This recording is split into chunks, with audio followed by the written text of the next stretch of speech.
Portugal ajudou a criar o mundo moderno, mas não foi Portugal que o dominou. Durante um breve momento na história, um pequeno reino no extremo da Europa controlou algumas das rotas mais valiosas do planeta.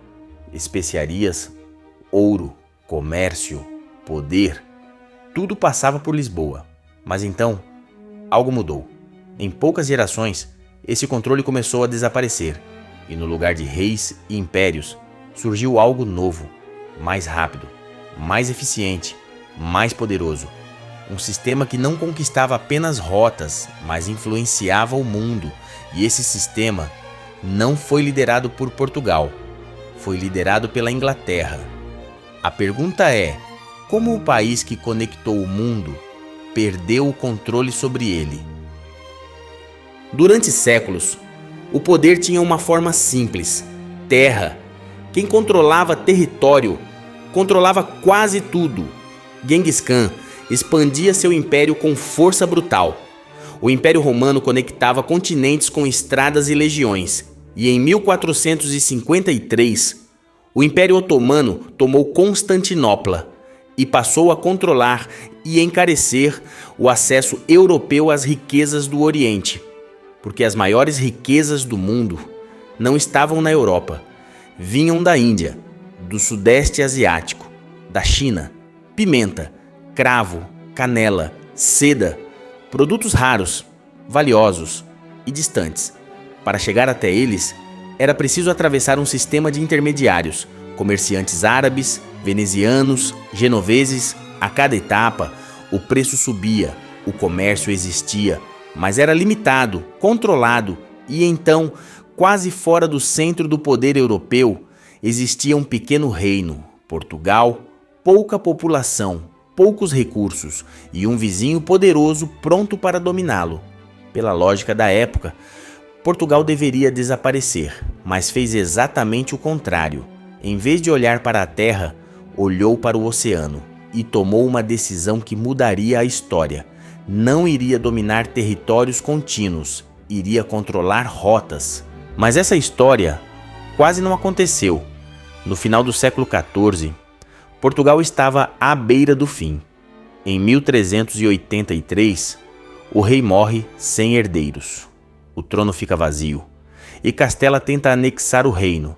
Se Portugal perdesse ali, nada disso existiria. Nenhuma grande navegação, nenhuma rota para a Índia. Mas Portugal resistiu. Em 1385, na Batalha de Aljubarrota, venceu. Contra todas as probabilidades. E com essa vitória, algo mudou. O novo rei, Dom João I, chegou ao poder com forte apoio de comerciantes e da burguesia urbana, não apenas da nobreza. Isso criou uma nova lógica. A riqueza deixava de vir só da terra, passava a vir do comércio, do movimento, do fluxo. Mas havia um problema. Portugal estava fora das principais rotas comerciais, sem acesso direto ao Oriente, sem poder competir em igualdade. Restava apenas uma opção: criar um caminho novo, mesmo que ninguém soubesse se ele existia. Navegar naquele tempo não era exploração, era risco de morte. Tempestades, fome, doenças e o desconhecido.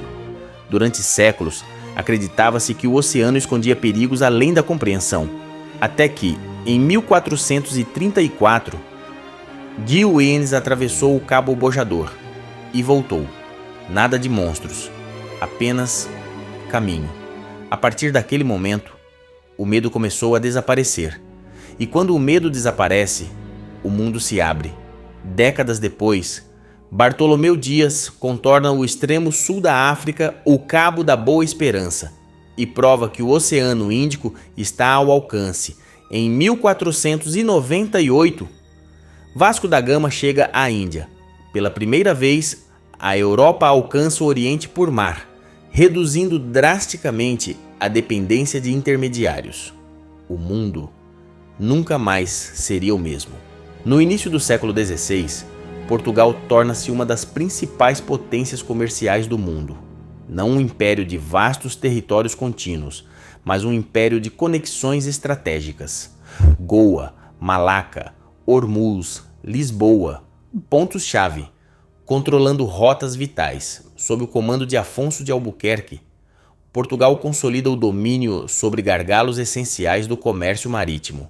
Quem controla os pontos certos, controla o fluxo, e durante décadas, uma parte significativa do comércio entre Europa e Oriente passava por Portugal. Mas havia um problema invisível. O sistema era brilhante, mas frágil. Portugal tinha criado algo gigantesco, sem ter escala suficiente para sustentar. Pouca população, recursos limitados, distâncias imensas. Uma decisão levava meses para chegar à Índia. Às vezes, quando chegava, já era tarde. E então veio o golpe.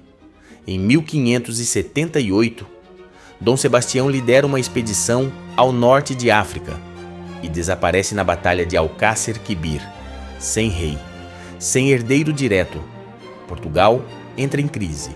Em 1580, passa a ser governado pela monarquia espanhola. Inicia-se a União Ibérica e tudo muda, porque agora os inimigos da Espanha tornam-se também inimigos de Portugal.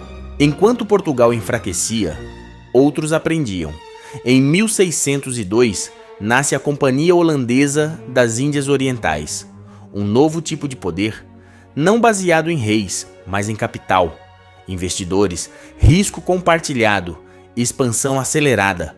E pouco antes, em 1600, a Inglaterra já havia criado sua própria companhia, mas faz algo diferente. Não apenas copia, evolui, combina comércio, poder naval e um sistema financeiro cada vez mais sofisticado. Em 1694, cria o Banco da Inglaterra e muda as regras do jogo. O poder agora não está só no oceano, está também no dinheiro. Portugal conectou o mundo. A Holanda mostrou novas formas de explorá-lo, mas foi a Inglaterra que aprendeu a estruturar e expandir esse sistema de forma duradoura. O centro do poder muda, de Lisboa para Londres.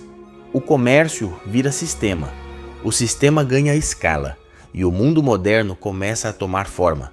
Então, Portugal perdeu o mundo? Não exatamente. Portugal criou as conexões, criou o caminho, criou a base. Hoje, mais de 260 milhões de pessoas falam português em vários continentes. Portugal pode não ter dominado o sistema global, mas foi quem ajudou a iniciá-lo. E talvez essa seja uma das maiores marcas que um país pode deixar na história. Se você chegou até aqui, é porque essa história fez você pensar. E ainda existem muitas outras como essa. Inscreva-se no canal, porque a próxima história pode mudar completamente a forma como você entende o mundo. E lembre-se, o oceano ainda guarda segredos, e nós estamos apenas começando.